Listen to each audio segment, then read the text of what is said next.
Hi everyone! Welcome to the Empath Art, guys. Another love reading, timeless and general. Take what resonates na po. Maybe some part of the reading makaresonate kayo, some part of it hindi.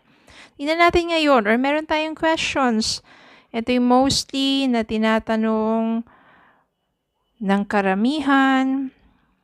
No, kung magre-reach out pa ba yung person nila, magkakausap pa ba sila, magkakabalikan pa ba sila ng person nila.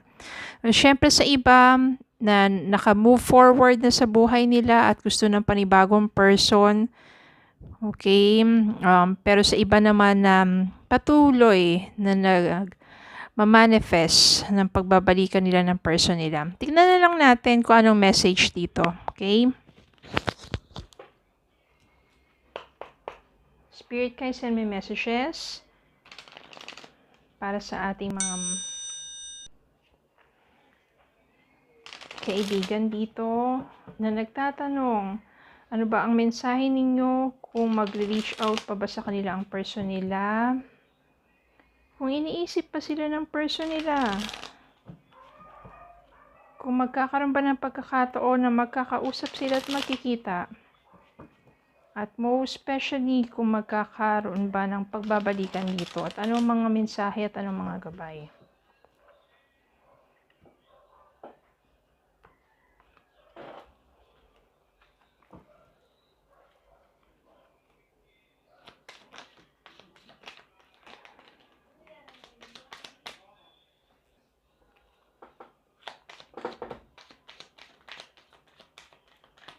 Spirit, guys, send me messages. Magkikita, magkakausap, mag-relation, inisip po siya ng person niya. Magkakaroon ba dito ng pagbabalikan? Anong mga mensahe at anong mga gabay? Spirit, guys, send me messages. Magkakabalikan pa ba sila ng person nila? Mensahe at mga gabay.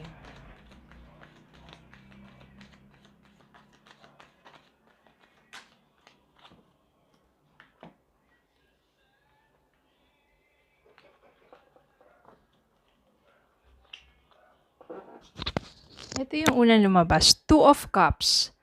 Itong Two of Cups na to, magandang senyales ito. Ibig sabihin kasi nito, magkasama kayong muli ng person ninyo.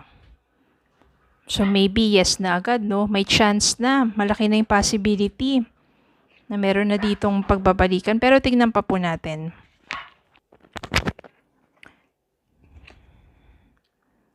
Ten of Wands. Overthinking ka na. Kaya nagkakaroon ka dyan ng frustrations kasi kakaisip mo doon sa person mo since matagal na kayong walang contact. Seven of Wands. Pero ang maganda niyan, patuloy ka pa rin sa buhay mo, lumalaban. Seven of Cups. Ito mga options to sa buhay, no? Maaaring yung person mo ganito yung energy niya. Parang looking at different options yan or ways on how to reach out to you. At kung ano pa yung gagawin niya sa life niya. Pwede rin naman kasi yung person mo habang magkahiwalay kayo, no contact kayo, marami rin yan mga options. Ibig sabihin, iba't ibang mga persons na naging bahagi ng buhay niya. Pero Ace of Wands, ibig sabihin nito, may panibagong pagsisimula dito between the two of you na kung saan mararamdaman muli ng person mo yung feeling na masaya na kapag ka iniisip ka niya, parang magbabalik dito yung silakbo ng damdamin. Oh, kaya maganda yung Ace of Wands dito at lumabas din yung Star. So ibig sabihin merong pag-asa, merong hope, merong chance, may possibility na muli kayong pagtatagpuin ng tadhana. Nandiyan yung Star will give directions. Especially kung married kayo. Not necessarily na married kayo dito pero yung especially kung married kayo. Meron ding ibang mga tao magbibigay ng gabay dun sa person mo. Kung ano yung dapat niyang gawin. Especially kung married kayo Page of Cups, ayan nga talaga. Muling magbubuo dito yung damdamin para sa isa't isa. Meron din Six of Wands. Ibig sabihin, magiging successful ang muli ninyong pagbabalikan. No, parang Seven of Pentacles. Patuloy ka lang magtanim ng pagmamahal sa person na yon kahit wala kayong contact. Ibig sabihin yan, patuloy mo siyang pinapanalangin, patuloy kang nagdarasal ng kanyang pagbabago kung kailangan niya ng pagbabago, o patuloy ka lang magtanim ng kabutihan sa puso mo. Alisin mo na yung mga hatred na yan. Sabihan, sama ng ginawa niya sa akin. Talagang minumura mo na siya sa isipan mo.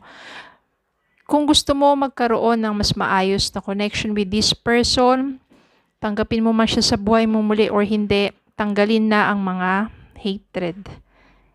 Yan na yan.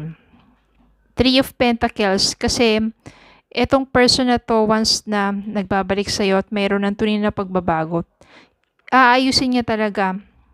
Makikipagtulungan yan, work things out. Gusto niya talagang ayusin yung sa inyong dalawa. Ito lang mangyari sa'yo. Two of Swords. Maaring magiging undecided ka sa umpisa. Mahihirapan kang mag-decide.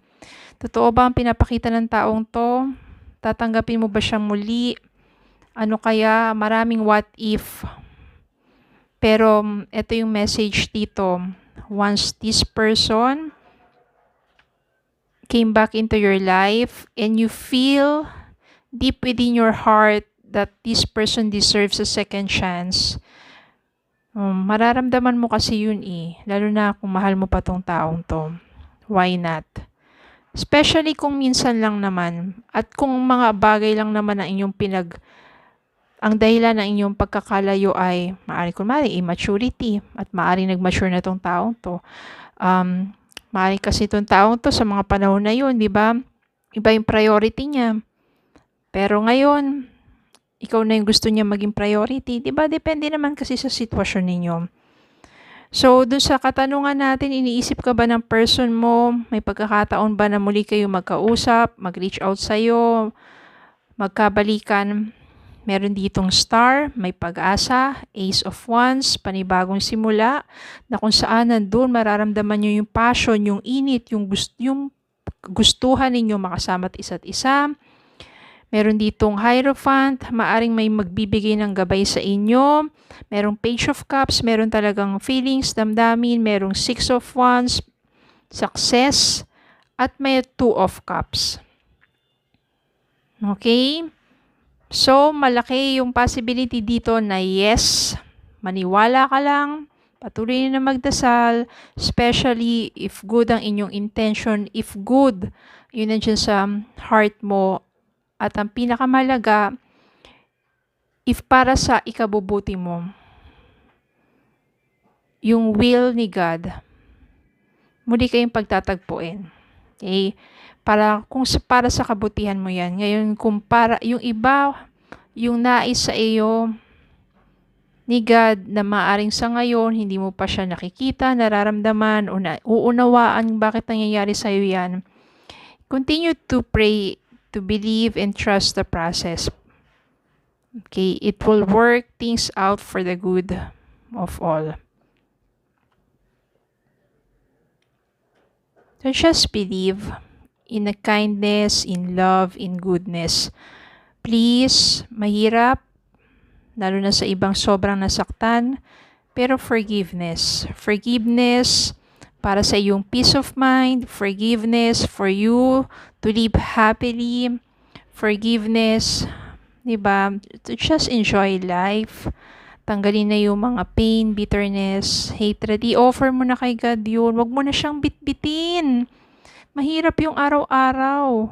Bit-bit mo yung galit na yan, diba? Hayaan mo na yung universe. May karma naman Yun lang. Okay?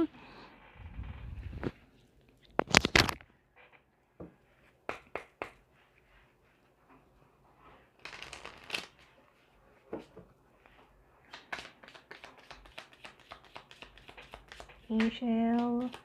Message niyo. Yan. Improving health. Siguro ito yung sinasabi ng gabay. Kasi kapag bitbit mo yung mga pain, hatred na yan, sino bang maapektuhan? Di ba ikaw? Di ba kakaisip mo niyan, magkakasakit ka, tataas ang alta pressure at kung ano-ano, tataas ang iyong blood sugar at kung ano-ano pa at magkakasakit ka. Pero pag pinakawalan mo na yun, in-offer mo na kay God na yan, 'di ba? Magpatuloy ka sa buhay mo, mag-exercise ka, matulog ka ng maayos, kumain ka ng masustansya.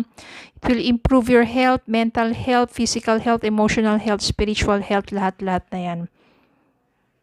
And yes, makakamtan mo ang nais ng puso mo. Kung yung person na yun talaga nais mong bumalik sa buhay mo, hayaan mo muna ang universe, yung proseso na ginagawa niya sa taong yon na kailangan niyang pagdaanan patungo sa pagbabago para sa muli ninyong pagbabalikan, itong taong to ay tunay na nagbago na at karapat-dapat na sa pagmamahal mo. Okay? So, yun lang po. Maraming salamat po for watching. Please don't forget to like, share, comment, and subscribe. Follow me on Facebook and TikTok. Have a good day po and God bless.